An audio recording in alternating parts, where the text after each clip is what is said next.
contributions of the lawyer legislator to Virginia dates back to colonial times. The importance is no less today than it was at our founding. Hi, I'm John Huddleston, and welcome back to The Big Picture. Join us today as we meet Richmond lawyer Jennifer McClellan, who continues this proud tradition.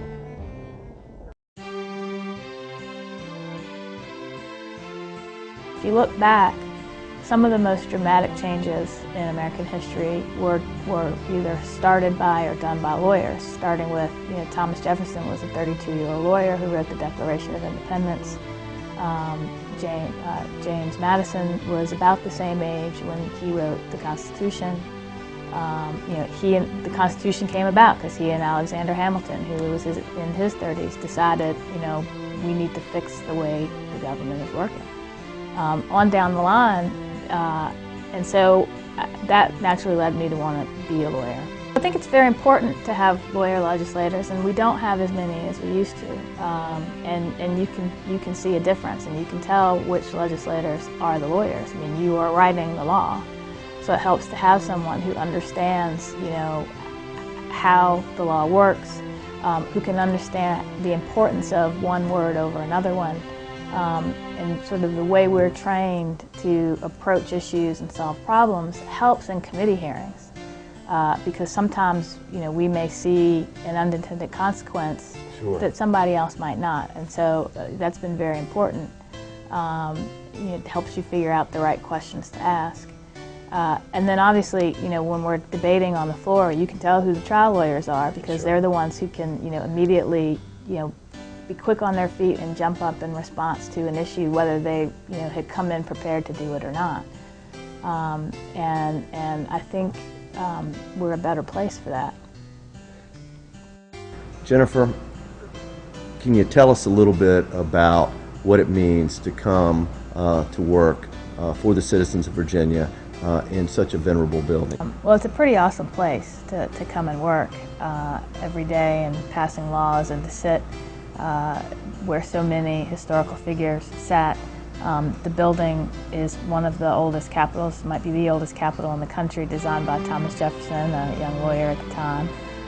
And where we're standing now, the House chamber was added in 1903, and so many things have happened here, both good and bad, that sometimes just to sit here and absorb the history is pretty awesome. It's a beautiful place, and sometimes when you sit here and we start the day with the Pledge of Allegiance, and you think about how much history has come through here, both good and bad. And in particular, it was in this very chamber where the whole policy of massive resistance was put into place.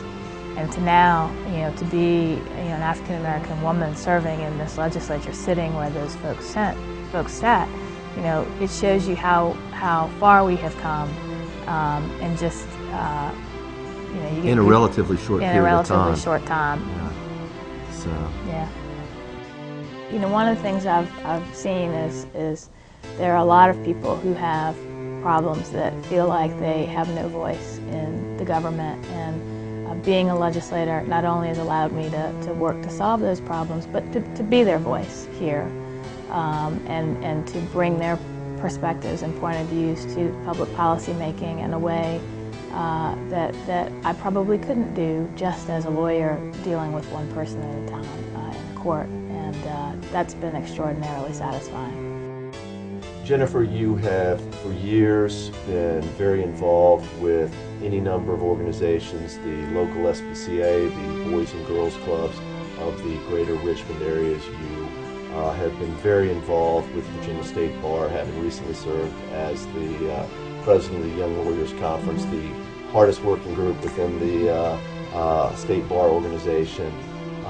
Tell us a little bit about what led you to your community involvement as a lawyer. Sure. I've come from a family that's very community service oriented. My parents lived through the civil rights movement. My grandfather was a lawyer, tried some cases during that time. And I knew I wanted to be involved somehow, but didn't quite figure out how until I decided to become a lawyer, because throughout our history, lawyers have been at the forefront of making change and in the social justice movement in particular, and I wanted to be a part of that and would figure out exactly my path at some point later, and it kind of chose me. One of my passions is children and education. My parents were educators, and I felt that if I could in some small way help particularly at-risk kids to have some of the resources they need, and so that naturally led me to the Boys and Girls Clubs, which provides a safe place for kids during that time period when they often will get into trouble between 3 and 6. If they had a place to go and activities that were sort of broadening their horizons, perhaps they would not get into more dangerous things. And the SPCA, I love animals. I got my dog at the SPCA, and more through my work in the legislature, working with them, it became a natural fit for me to get more involved as a board member. I had carried legislation for them in the past, and that was a natural fit. A lot of my community service work has been in sort of preserving history. I was on the board of the Black History Museum and the Oliver White Foundation board to sort of make sure that the rich culture and history of African Americans, particularly in Virginia, was known, and that was natural because I'm a big history buff. I got interested in public service and in politics, reading about history. Jennifer, thank you so much for taking the time today to talk to us. We really so much appreciate the good work you've done as president of the Young Lawyers Conference, throughout your bar service, through your work within the community in the greater Richmond area, and as your service to the Commonwealth, not only representing the 71st District, but to the Commonwealth as a whole. You very much made a difference for the citizens of Virginia. Thank you. Virginia is for good lawyers. We hope you enjoyed today's feature on Jennifer McClellan, who truly embodies Jefferson's concept of the citizen lawyer. And in the weeks ahead, we're going to have a whole lot more to say on the concept of the citizen lawyer. In the meantime, on our next episode of The Big Picture, join us as we meet a Richmond lawyer whose work in the community yields not only a positive message, but a pretty good meal to boot. See you next time.